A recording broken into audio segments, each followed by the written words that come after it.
Telemayo Zovan. Oebi qui je suis. Hein? T'es na olobana yo, oebi na nai. Nani? Dieu m'a obenga nga lobi ba maman na nga kufi. Bon, kufi. Guillaume Telemayo. Guillaume. Azoinga ulu paraza pona ya ma inconnu. Amen. Guillaume. Telemayo. Bo oebi senga maman na kufi. Amen. Akome aji. Ah, kolobala ngate zozolo bala mutu mo bozo azana. Hein? Hein? 67 ans. Pardon? Bon, à Kofi Gène, mais avant Kofi. Kofi 70, il y a 67 ans, moi, je suis Kofi. Kofi a un bon mot. Amen. À Kofi Gène, hein? Amen. À Béli. Monsieur Balobi Telemayo Zovan. Oebi qui je suis. Hein? T'es na olobana yo, oebi na nai. Nani? Hein? Ah. Parce que yo vanide. Yo faindeni. Ole la pété, lela maman. Ole la pété. Ole la pété. Maman kufi yo zotala.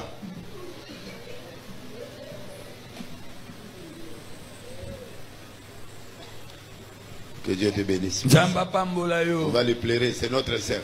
Donc, en bref, je voulais te dire mes condoléances. Amen. Amen. Regarde-moi. Nakanisi mukolokende obeta manakaso pona axe yango nakanisi. Amen. So zaki na o pamba na kaniso te. Alléluia. Nakanisi po ozwa makofi okenda ti na parki yango nakanisi. Amen. Mes condoléances, Guillaume. Mes condoléances. Amen. Amen. Donc, en fait, Naboye. Ozi li bangate. Et l'équipe monde entier. Vous l'ouzi. Na kufira bokoro. Amen. Bokoro na mboka na biso. Amen. De maman kufi kuna. Amen. Bah, tu dis le numéro non combien oh? Yakawadi, c'est quoi? Yakabo Guillaume. Ozole la pété Yakabo. Moi 50 $, moi 100 $, la batba ole la pas mal. Amen. Yakabo le micro. 082 977 09 66. Yo beza pas côté de lombongo te. Yuma boya ngo basakata boza boy poani. Bandela 082 977 09 66.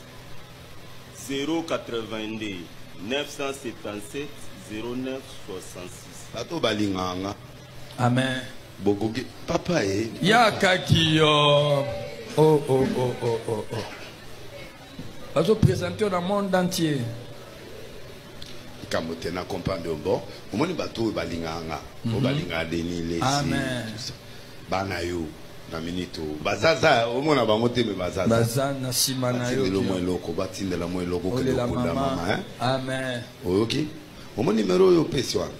Aux angata moi 5 6 te nangote. Talaba deniles. Est-ce que Kofi n'a qui parayo? Deniles. Kofi vraiment et ça soit déjà tant na hier ko chayoka deniles. Kofi penana na kofi. Au moins bino wa dolu que la Kofi ba problème mususu.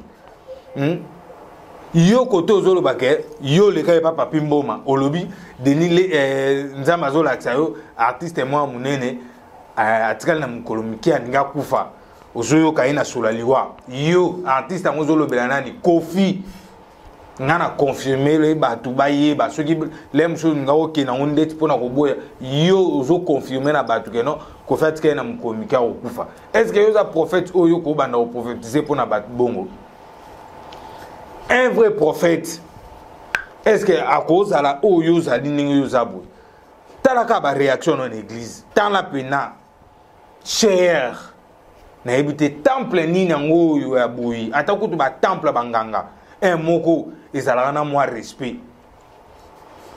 dingle sozo respecter temple en coloté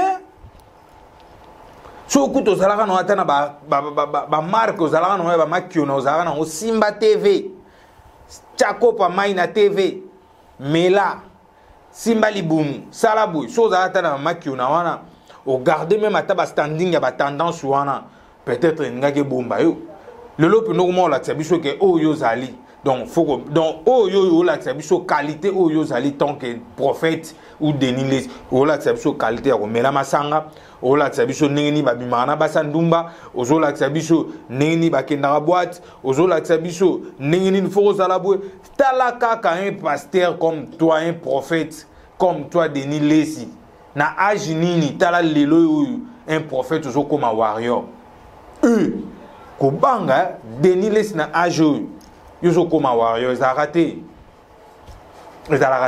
to garder temple en Zambie ba mambo yo sala oyo non na mona ngo place pasteur Mike Kalamba ya sala ngote pasteur Mike Kalamba na atikala ote ya bat l'église na ete ke no bo mela masanga fo bo sala ba pétage nongolo ba wana ba break pasteur Mike Kalamba na sala ngote pasteur Moïse Mbiye atikala o sala ba break na yo sala wana te nongolo baka fo ko mela il faut ko zala boy na interprète na yo Jene bika winner nini Denis Lesi o mela biso nini pena photo banda mona na ba ministère en kolo eza nini est-ce que bateau vraiment ba simbi makambu o etalaka association ya ba pasteur ya ba église de réveil union surtout ya Congo bobanga ka Denis Lesi to boboya kana bino buzo ba potabino so bobanga ka ye donc non ceux qui te mettent ngana mona bobanga ka ye bino union surtout bino nyonso na olo ba pasteur nyonso tu ya Congo bo banga ka Denis Lesi pour so bozaki ba pasteur oyo na association o bino bozaka nango que eza association moko eza respecté aussi par bino moko na ba norme nango boko tika jamais Denis Lesi asala ba biloko asala ba na église nzambe boko ki jamais ko accepter yango to so kaka exemple Moïse Mbiye ba acte moko eleka kiawa Moïse Mbiya bo pesaka suspension to so kaka Mike Kalambai babilo mo ute ko leka awa bo pesa suspension mais lelo oyo Denis Lesi ye moko akoma ko beta ba makio na e contre bino talaka babilo ka ute ko beta awa pa wale sa awa ake 5 bana ba petit moko boye ba monter coup ya ko loba ke prophétie to salaki ba nini confession to salaki ezalaki bongo te alukuta ba pesa ki biso mbongo nguma ya batu talaka montage ya Denis Lesi monta talaka montage na ye mondimi na yo ça so mondimi ceux qui mo kambi ceux qui modérateur na yo akufeli mama est-ce que comparaison ya âge ya mama wana fo sala ngaka na kofi toke tozonga pe na comparaison ya âge ya mama wana ya mowe wana vraiment na sina respect est-ce que faut comparer encore na Kofi est-ce que koko pesa ta mowe wana respecter même ata mwana na ye ou ayako hotel maliboso na yo apesa ndongo zolo bango ke mantolo na nkolo kati na nkolo ezalaka donc aya pesa numéro pesa batu bayoka mawa batindele mbongo non yo lo barake uza muto osufraka te oza muto ozangi mbongo te mais okozanga pena même ata $4000 ya opesa frère wana ke non joa $4000 yango okunda mama nao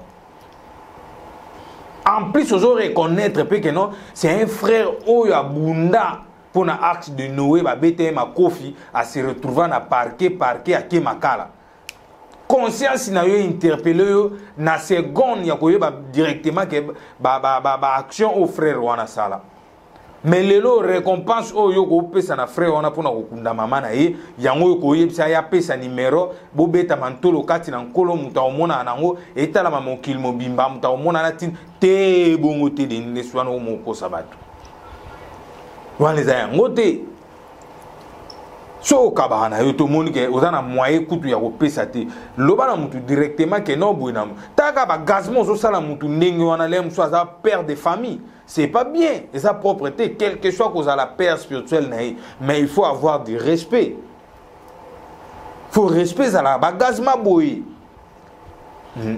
Talaga na interprète na yo biloko loba na Jene tala Jene bika winner Gilo andazo lukayo tala biloko abongo oyo eza mantolo gilwando soki okuta ye na ye ozwa iPhone 16 ozwi na 2000 na 3000 dollars mais tokokabula iPhone ndenge nini.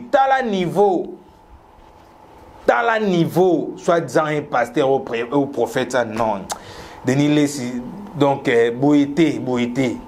boité zala mutu atakutu mutu na yo bouger et ça la na ngoli souté mais air moko mais na mona ki moment moko soki nini awa soki télémation ni ba comment ko pesa ba traitement gratuit il faut que kindo sel sana nous contrôle là c'est pas bien Denis Lesi boy ça la raté.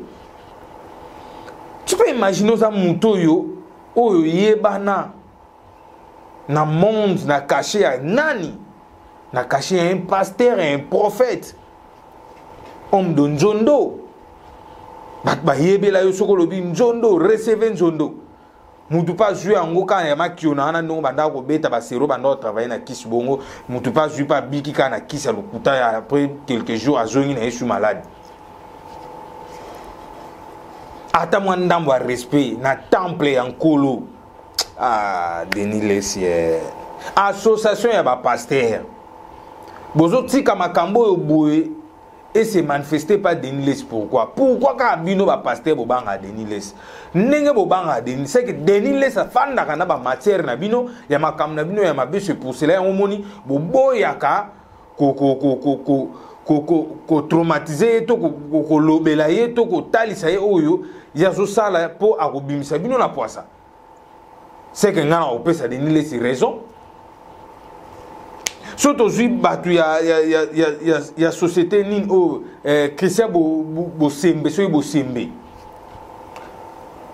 koto yo to monaka soki mutu moko a parler to sali acte moko dans le mal nde to monaka ute ko stopper ya ko kanisa mwana mwasho ande ko bita loko ya kriya ya héritier ou boka maina nini ya magoda talaka moi swana na seconde interpeller la police ba juillet ti ba pekisi c'est fini. Mais pourquoi il y a Denis Lesi ba biloko bino est-ce que on est à jouer éduquer masse toi zo boma masse tala niveau Denis Lesi ndeti ya boui ko faire dans ba problème personnel na yo zo betse mutu o zo suisse ya mutu o azo yeba kutu ndeti appliquer crise ake no fana na mboka ni na fana na songa mboka ale yozo ya ko mami ka eli suba problème. Est-ce que Denis Lesi nani Kofi akakila kayo d'abord Kofi achaka yo kate mais yozo cha Kofi kama kaswe pourquoi Kofi so na problème na fali problème on est zo concerné ka ba mi balé parce que fallait outaki azambuma ya Kofi fallait azambuma ya Kofi c'est tout à fait normal ba so na ba problème et ça ba ranking musical et ça fonctionne comme ça. Et ça va problème na yote yo soka yo ki ka dikamba Kofi yo faut télémisela on misi ça boy za na raté boy pena za na raté yango moni loko yo nazolo bagana yo mutu oyo oloba ko bwakisa ngana nko ngape na bwakisa ona nko même koloko benga ngana nko ngape na koyamba okana nko